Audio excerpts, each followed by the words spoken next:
কৃষ্ণনে তেওঁ ডেস্কৰ ওপৰত ষ্টেজ বনাই পেলাই সেই অনুষ্ঠানটো চাই পেলাই কলাগুৰু প্ৰদান কৰিছিল। এজন মানুহক চোৱাতে আমাৰ ভাৰতৰ ভূতপূৰ্ব ৰাষ্ট্ৰপতি সৰ্বপল্লী ৰাধাকৃষ্ণনে এই কলাগুৰু উপাধিটো তেওঁ প্ৰদান কৰিছিল। কিমান ডাঙৰ সন্মান, কিমান ডাঙৰ সন্মান। তাৰমানে তেওঁ নৃত্যটো পাৰ্গত আছিল, গানত আছিল, লিখে তেওঁ খুব বৰ ধুনীয়া, নাচিব জানে। এই মানুহজন পিষ্টল লৈ ৰিভলভাৰ লৈ এটা সময়ত সৈনিক আছিল, তেওঁ বিপ্লৱী আছিল, বিপ্লৱী। আমি অসমে বিশেষকৈ তেওঁ বিপ্লৱী বুলিহে জানো। কোচবিহাৰৰ লিটন কলেজত যেতিয়া তেওঁ পঢ়ি থাকে, মেট্ৰিক পাছ কৰাৰ পিছত তেওঁ কোচবিহাৰত পঢ়িবলৈ গৈছিল। তাত তেওঁ বিদ্ৰোহৰ চিনস্বৰূপে ৱালত পোষ্টাৰিং কৰিছিল, ৱাল পোষ্টাৰিং কৰিছিল। ব্ৰিটিছৰ বিৰুদ্ধে লিখিছিল তেওঁ লিখিছিল যে ৰাজ্যে আছে দুইটি পাঠা, একটি কালো একটি সাদা, ৰাজ্যেৰ যদি মঙ্গল চাও দুইটা পাঠাই বলি দাও।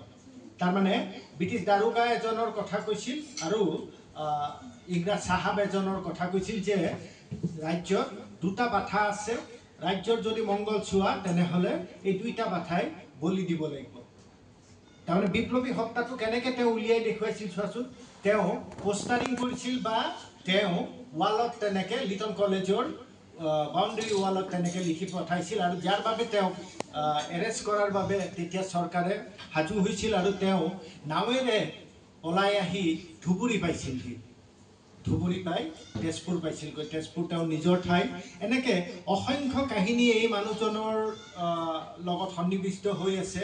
অসমৰ ইমূৰৰ পৰা সিমূৰলৈকে তেওঁক এৰেষ্ট কৰাৰ যিটো গ্ৰেপ্তাৰী পৰোৱানা জাৰি কৰিছিল, তেওঁ ছদ্মবেশ ধৰি পুলিচৰ চকুত ধূলি দি অসমৰ ইমূৰৰ পৰা সিমূৰলৈকে ঘূৰি ফুৰিছিল এই মানুহজনে ছদ্মবেশ কৰি কৰি। আৰু তেতিয়া বিশেষকৈ তেওঁ কমিউনিষ্ট চিন্তা চৰ্চাৰ মানুহ আছিল, সমাজবাদী চিন্তা চৰ্চাৰ মানুহ আছিল, বৰ সাধাৰণ মানুহ আছিল।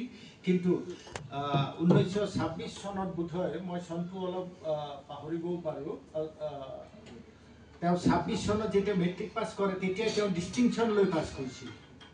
মই চনটো অলপ ভুলো ক'ব পাৰোঁ, তোমালোকে শুধৰাই ল'বা।